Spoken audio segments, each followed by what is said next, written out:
rakyat sepanjang jalan tol yang ratusan kilometer itu, mereka semua bisa mendapatkan faedahnya.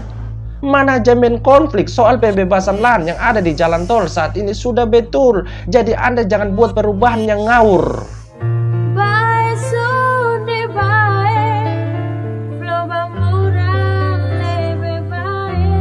Kadang-kadang yang mengurus sektor ini tidak memasukkan faktor keadilan.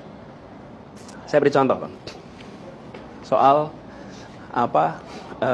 tadi Bang Karim menyebut misalnya bangunan jalan tol. Bangunan jalan tol itu dilakukan oleh investor hari ini. Mereka investasi, dapat izin, lalu investasi bangun jalan tol.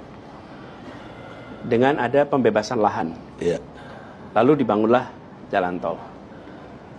Pertanyaan, boleh nggak sih kabupaten-kabupaten, kecamatan, desa yang kelewatan jalan tol itu ikut punya penyertaan modal di situ?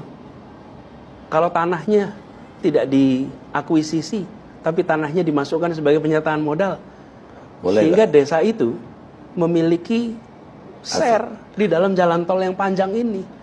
Sehingga ketika jalan tol ini menghasilkan keuntungan, maka keuntungan dari jalan tol itu bukan hanya datang ke Jakarta bagi para investor atau internasional yang invest, tapi juga rakyat sepanjang jalan tol yang ratusan kilometer itu, mereka semua bisa mendapatkan faedahnya.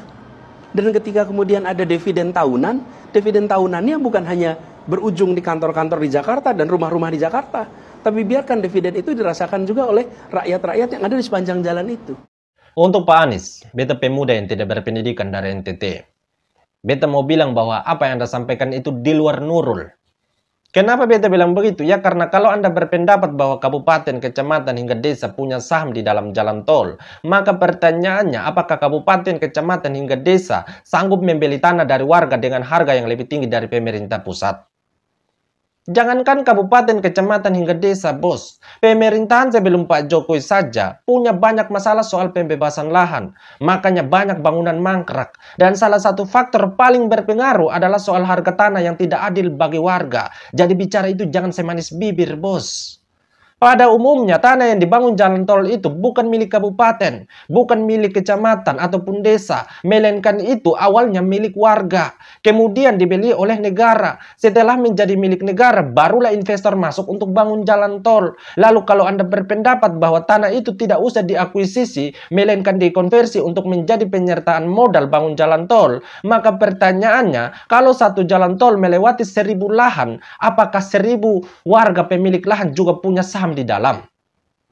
Suatu ketika ada warga pemilik modal merasa kecewa karena satu dan lain hal, terus dia menutup akses di lahan miliknya, apakah 999 warga itu tidak rugi? Misalnya beta dengan Anda punya tanah, terus kita sama-sama masukkan sebagai penyertaan modal untuk bangun jalan tol, dan ke depan beta menutup akses di lahan milik beta, apakah Anda tidak rugi? Bukan Anda saja yang rugi, tapi semua pemilik modal akan rugi. Jadi berpikir itu yang kritis, bos. Tanah itu harus diakuisisi untuk dikontrol oleh negara. Supaya ke depan jangan ada pertengkaran soal tanah antara negara dengan warga. Supaya ke depan jangan ada pertengkaran soal tanah antara investor dengan warga. Dan supaya ke depan jangan ada pertengkaran soal tanah antara warga dengan warga. Itu baru adil.